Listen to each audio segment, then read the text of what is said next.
we are happy to have Amina in to discuss her case. So Amina had a smile design case with us, when was it, last year? Yeah. 2021. Yeah, so early April 2021. So I just want to go, your case is a really unique case and it's a really nice case. It's a non-prep veneer case, so there's no preparation done. I just want us to discuss it, and you can highlight to the camera and to everyone who's looking at this video what you came in for, what you had done, and we could just show the case as well. So if you remember, because I know it was a while ago. I know, it does feel like a while ago. So I had a gummy smile. I've always had a gummy smile, and I like my gummy smile, but my teeth were very short, so I thought the smile could be better. So I came in to get veneers. I particularly came here because I knew that there could be no prep, so I wasn't keen on getting my teeth shaped down to have the veneers. But it was also important for me to keep my gummy smile so that, you know, there's some level of authenticity there. So, and I think that's what I've gotten. So I have my perfect smile now, and my gum still straight, so I still look like me, but just better improved. So yeah. Did we do any we laser? did. You did laser the gum. So actually, yes, that's the part that was really interesting. Is to get the veneers, we had to laser the gum line, or just to raise it up so that there was more space for the veneer teeth to, you know, have more length. And less of a gummy smile. And less of a gummy smile, but still kept it. Kept some of it at my request, so that was great, yeah. So just a brief thing about gummy smiles. So gummy smiles are typically caused by 3 factors. Number 1 is skeletal, which basically means that it's to do with the way the jaws are. So typically it's because there's a jaw discrepancy. So the top jaw is typically bigger than the lower jaw.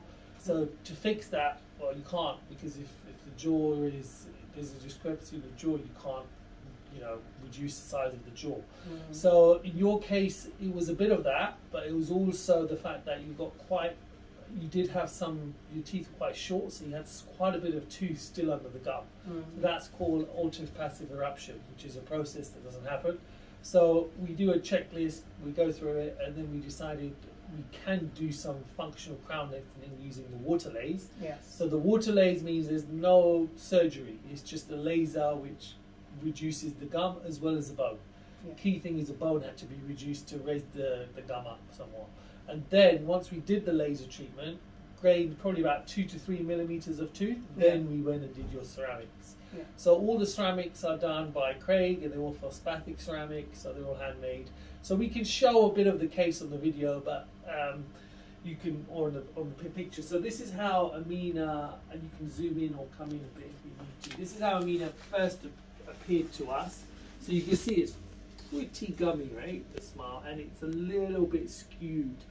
So that we definitely reduced that quite a bit, and then you can see the gaps. So that's the other thing we didn't like. So we wanted to aim to change those gaps or reduce them completely. So we decided on 8 ceramic units. So you can see on both sides we've got significant gaps, and that's how you first appeared. And then once we did that, these are just some of the more later shots that we've done, just to show you the end result. So the gaps have been completely closed with slightly larger canines. The gums, as you can see, are definitely raised, and you can see this on both sides. And these are ceramics, so they look pretty much invisible, but they're actually ceramics. So yeah, it's a really, really nice case, and that's why we thought we'd discuss it. How's it affected you?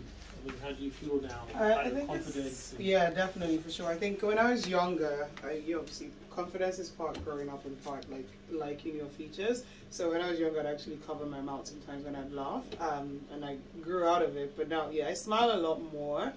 And I like taking pictures, so it's kind of nice to not worry about, you know, what your angles have to be because you want to hide a gap, or because you need to be mindful that you don't show too much gum. So I think it definitely improves the confidence, and I get compliments all the time, so that's the really cool thing. So, and nobody can understand that they're veneers. So when I tell people, you know, it's just, I guess people expect that when you get veneers, they'd be very typical and very square, and, you know, no very, very basic. So I think that's probably the most impressive part that I learned from other people, is they just look too natural. Well, that's not a bad thing, it's a good thing for me, but yeah, so improved confidence all around for sure. So yeah, we did feldspathic.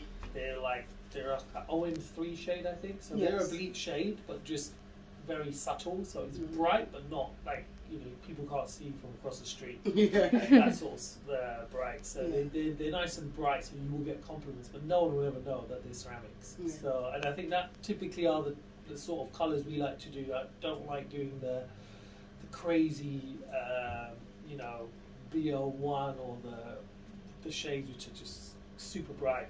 We like to do ones which are more artistic, and they look real, but they just look nice. So people will comment, but they will never know that they're ceramics. And that's, I think, the best compliment to us. Because, you know, people don't know that you've had veneers, but they just compliment your smile, then that's really great. Yeah, for sure. So that's it. Thank you. Thanks for coming.